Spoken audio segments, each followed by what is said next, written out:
Welcome to another daily update, and the pile of parts we saw yesterday is now a complete rig. The Power Wagon is finished. We got a complete truck here, and it did have a few more issues than I was expecting, and we'll take a look at those in just a second. But first, let's take an overall look at the Power Wagon and see what we've got, and I think it actually turned out pretty well. So it turned out the wheelbase was pretty close, so we didn't have to change any of the links as far as the length of the wheelbase goes.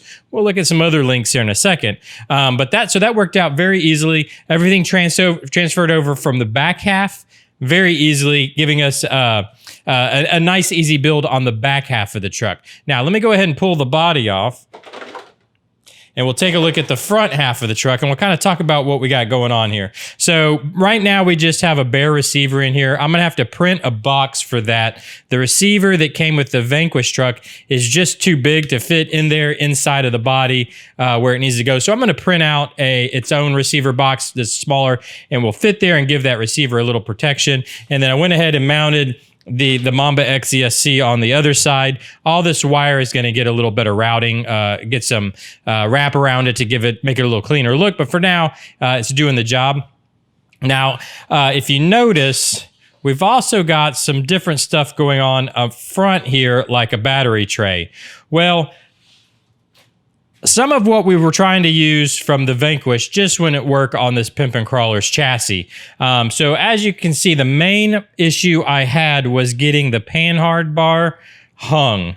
So the problem is that the Vanquish has its own mount for the panhard bar that pushed it way too far forward, which made the steering horn hit it. So basically the steering horn here and the Vanquish panhard mount that we were going to put on this frame live in the same place. So what I had to do was go ahead and cannibalize the 6x6 again and take its shock hoops and the servo mount off of it and mount everything off of that. So the shocks are now mounted off of the SCX-10 2's shock hoops, and I needed a place to mount the servo, so I had to take the battery / servo mount from the 6x6, which now gives us a place to mount the servo and actually gives us a place for a battery. I think before the battery was probably, whoever was using this was putting the battery behind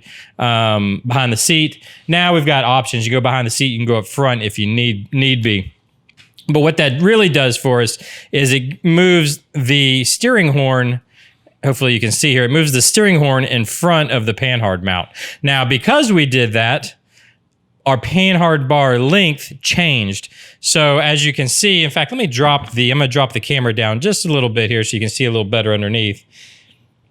Okay, here we go. That's probably a little better, can see a little easier. So it changed the panhard bar and the steering lengths.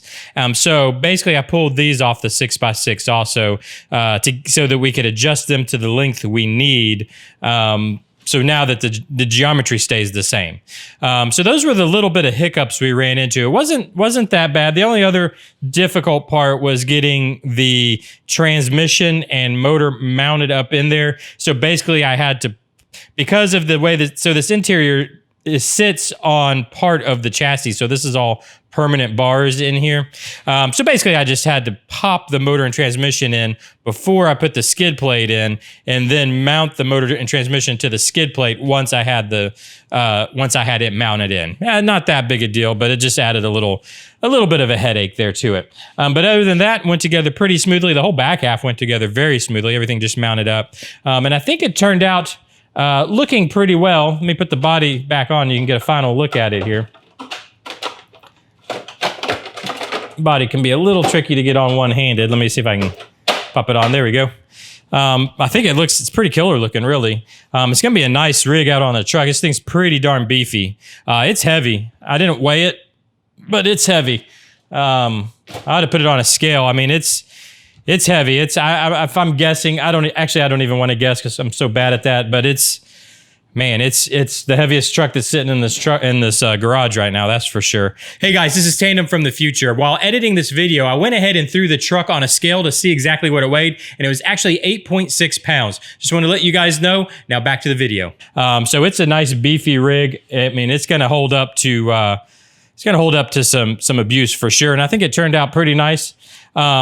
Anyways, let me know what you think down in the comments. How do you think it turned out? I was going to mention too, this is not going to be the last you've seen of the Power Wagon. Yes, it's complete. Yes, it's running. But I think we have some other ideas for this truck that'll be coming in the future. So look for that also. So if you like this truck, make sure and subscribe to the channel so that you can see the future upgrades that are going to be happening to this truck. Because it's just a little hint, it's probably going to be getting some lights and some color changes. But make sure you're subscribed so you can keep up with those. Hit that notification bell so you can keep up with also. But leave me a comment down below. Let me know what you think about the truck. Keep in mind, this Friday is the RC Shop episode. So the Samurai project has graphics on it now. I'm saving it. You're not going to get to see it until the RC Shop episode. So make sure and check that out. The Gremlin is not going to be seen again until the RC Shop episode on Friday. We will have daily updates Wednesday, Thursday, and Friday, actually. But I'm not going to be updating those two vehicles because I want you to wait till the actual RC Shop episode to see how the final has turned out. But thanks for joining me. Hit that like button if you've enjoyed this. I thank you for joining me every day, and I will see you tomorrow. Bye-bye.